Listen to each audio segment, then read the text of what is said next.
आज की कथा का नाम है काली हवेली। क्या शाम वापस घर आएगा? राजगढ़ नाम के एक छोटे से गांव में श्याम नाम का 20 साल का लड़का रहता था। बरसात की ठंडी रात थी।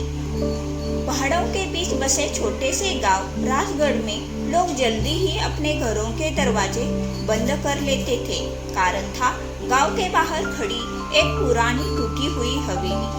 लोग उसे काली हवेली कहते थे।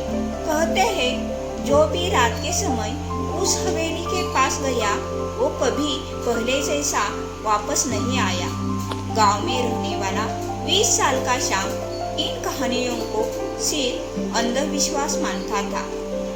उसे हमेशा लगता था कि लोग बेवजह डरते हैं। एक दिन उसने अपने दोस्तों से कहा, आज रात में उस हवेली में जाऊंगा और सच सबके सामने लाऊंगा। दोस्तों ने उसे खूब समझाया, लेकिन श्याम मानने को तैयार नहीं था। रात के ठीक 3 बजे वह टॉर्च लेकर हवेली की तरह निकल पड़ा। तेज हवा चल रही थी। पेड़ों की टहनियां अजीब आवाज कर रही थी, जैसे कोई फुसफुसा रहा हो। हवेली का बड़ा लोहे का दरवाजा आधा खुला हुआ था।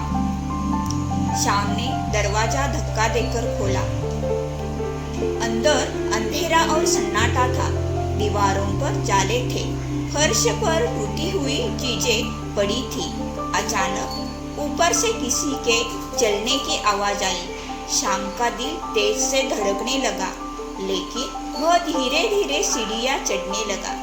जैसे ही वह ऊपर पहुंचा, टॉर्च की रोशनी में उसे दीवार पर एक पुरानी तस्वीर दिखी। तस्वीर में एक अमीर परिवार खड़ा था, लेकिन उनकी आंखों पर काली स्याही लगी हुई थी। श्याम ने तस्वीर को ध्यान से देखा। तभी पीछे से एक धीमी आवाज आई, तुम यहाँ क्यों आए हो?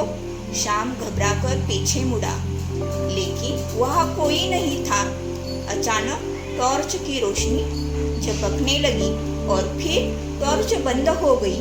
पूरे कमरे में अंधेरा छाया हुआ था।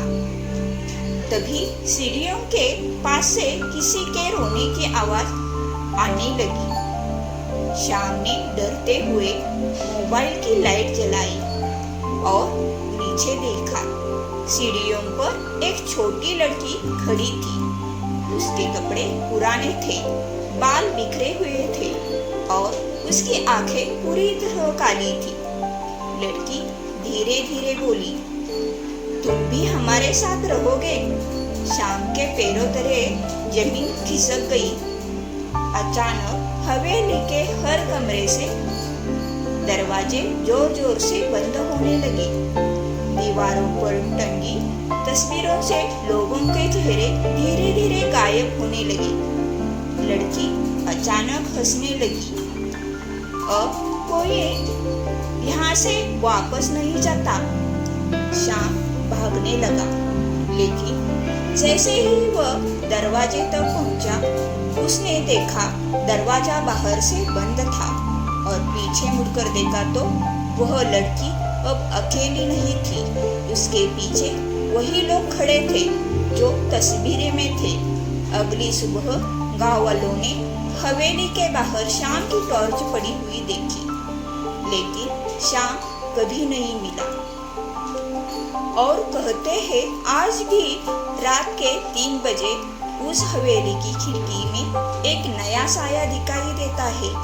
आज भी उस हवेली की खिड़की से कोई मदद के लिए हाथ हिलाता है। आज भी श्याम के माता पिता उसके आने की राह देख रहे हैं।